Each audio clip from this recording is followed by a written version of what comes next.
ತಹಸೀಲ್ದಾರ್ ಅವರ ಮೂಲಕ ಕರ್ನಾಟಕ ರಾಜ್ಯ ಗ್ರಾಮಾಡಳಿತ ಅಧಿಕಾರಿಗಳ ಕೇಂದ್ರ ಸಂಘದ ತಾಲೂಕು ಘಟಕದ ತಾಲೂಕು ಅಧ್ಯಕ್ಷರಾದ ಜಲ್ಲಿ ಹನುಮಂತಪ್ಪ ನಾಯಕ್ ಮನವಿ ಸಲ್ಲಿಸಿ ಮಾತನಾಡಿ, ರಾಜ್ಯದ ಕಂದಾಯ ಇಲಾಖೆಯು ಅಭಿವೃದ್ಧಿಪಡಿಸಿರುವ 17ಕ್ಕೂ ಅಧಿಕ ಮೊಬೈಲ್ ವೆಬ್ ತಂತ್ರಾಂಶಗಳ ಮೂಲಕ ಕರ್ತವ್ಯವನ್ನು ಎಲ್ಲ ಗ್ರಾಮ ಆಡಳಿತ ಅಧಿಕಾರಿಗಳು ನಿರ್ವಹಿಸಬೇಕಾಗಿರುವುದರಿಂದ ಇಲಾಖೆಯಿಂದ ಗ್ರಾಮ ಆಡಳಿತ ಅಧಿಕಾರಿಗಳಿಗೆ ನೂತನ ಮೊಬೈಲ್ ಸಾಧನ, laptop, internet, scanner, Google Chrome book printer ಪರಿಕರಗಳನ್ನು ಒದಗಿಸಬೇಕು ಹಾಗೂ ಗ್ರಾಮಾಡಳಿತ ಅಧಿಕಾರಿಗಳ ಕಚೇರಿಗೆ ಅಗತ್ಯವಿರುವ ಎಲ್ಲ ಮೂಲಭೂತ ಸೌಕರ್ಯಗಳನ್ನು ಕಲ್ಪಿಸಬೇಕು ಹಾಗೂ ಪದೋನ್ನತಿಯನ್ನು ಕಲ್ಪಿಸಬೇಕು.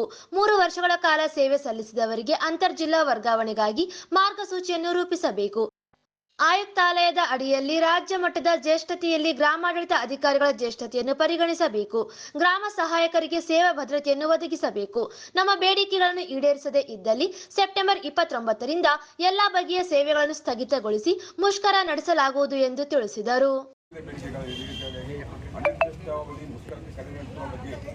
ಮೇಲ್ಕಂಡ ವಿಷಯಕ್ಕೆ ಸಂಬಂಧಿಸಿದಂತೆ ಕರ್ನಾಟಕ ರಾಜ್ಯ ಗ್ರಾಮಾಡಳಿತ ಅಧಿಕಾರಿಗಳ ಕೇಂದ್ರ ಸಂಘದ ವತಿಯಿಂದ ದಿನಾಂಕ 22/9/2024ರಂದು ಕರ್ನಾಟಕ ರಾಜ್ಯ ಸರ್ಕಾರಿ ನೌಕರರ ಸಭಾಭವನ ಚಿತ್ರದುರ್ಗದಲ್ಲಿ ರಾಜ್ಯ ಕಾರ್ಯಕಾರಿಣಿ ಸಭೆಯನ್ನು ನಡೆಸಲಾಯಿತು.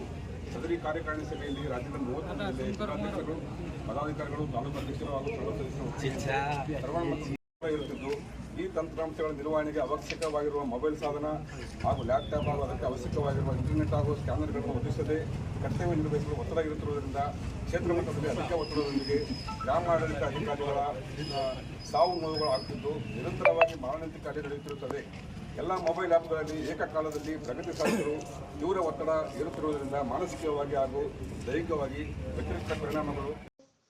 ಈ ಸಂದರ್ಭದಲ್ಲಿ ತಾಲೂಕು ಪ್ರಧಾನ ಕಾರ್ಯದರ್ಶಿ ಅಮರೇಶ್ ನಿರ್ಮಾನ್ವಿ, ಸದಸ್ಯರಾದ ಗಫೂರ್ ಸಾಬ್, ಮೌನೇಶ್, ಸುಶೀಲಾ, ರಾಧಾ, ಶ್ವೇತಾ, ಸಿಂಧು, ಕುಸುಮ, ಶ್ರೀಕಾಂತ್, ಅಶೋಕ್ ಸೇರಿದಂತೆ ಇನ್ನಿತರರು ಇದ್ದರು.